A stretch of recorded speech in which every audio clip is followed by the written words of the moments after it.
Guys, a lot of things are going on, and everything that's happening all around the Russian borders, it's very concerning to me. We reported just recently the missile launchers, the M1Ms that are being moved from Germany to Romania for an exercise there.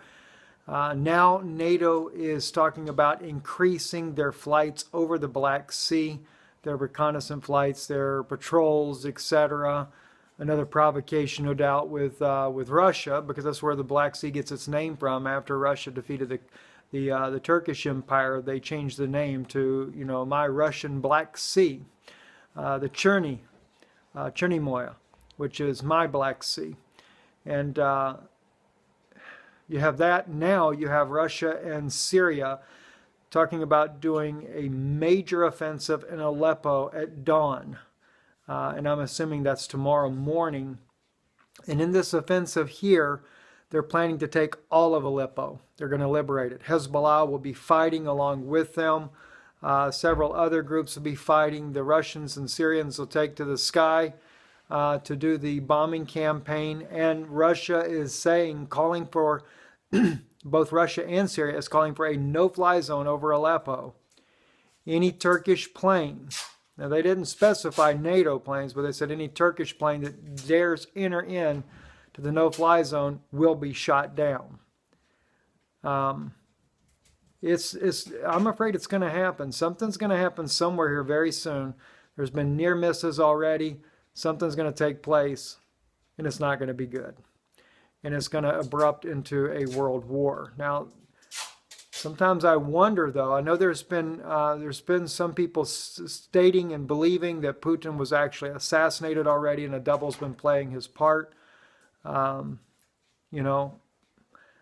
looked into that. I cannot say if that's true or not. I know that the downing of the MH17 plane over Ukraine was actually an attempt on President Putin's life. There was a Spanish man who was the air traffic controller at the time, that they fired him, confiscated the words that he said because he saw it happen, and he knows that it was not downed by the Russians, but they wanted to blame it on Russia, so they kicked him out.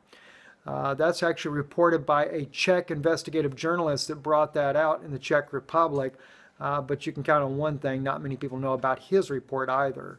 My wife read it in the Czech language, and very, very interesting information. And yes, it was downed by they actually downed the plane by the Ukrainian side, is what the argument is there, and there is evidence to support it. But they made sure they crushed all that evidence so no one would ever know about it. It's only another reason just to provoke war against Russia, but the target was Vladimir Putin. They have tried many, many times to assassinate him already, and some believe that he was assassinated. Even they say that his wife came out in an interview and said that this is not my husband, but they'll kill me if I tell you. I don't know. I've looked at some of the photos to try to examine to see if there's a difference between the Putin before and the Putin now, as they call it. But I look at the artery line in the skull and his head there, and it does seem to match in the same. So I kind of question that as just being a hoax. I don't really believe that that's true. I think it is still the same Putin. But anyway, we're going to be looking at more of these things as well. And also, we will be on Caravan to midnight today. In fact, we were recording with them. We'll be on the show with John B. Wells. So I do encourage you to go and check out his program. We've been on there several times. John always has us on when something new is breaking. There is some things that are new breaking, things we've not said on Israeli News Live. I'll be saying on John's show tonight.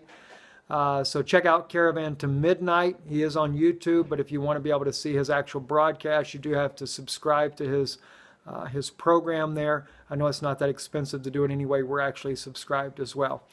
Anyway, I'm Steve Ben-Nun. You're watching Israeli News Live. Shalom.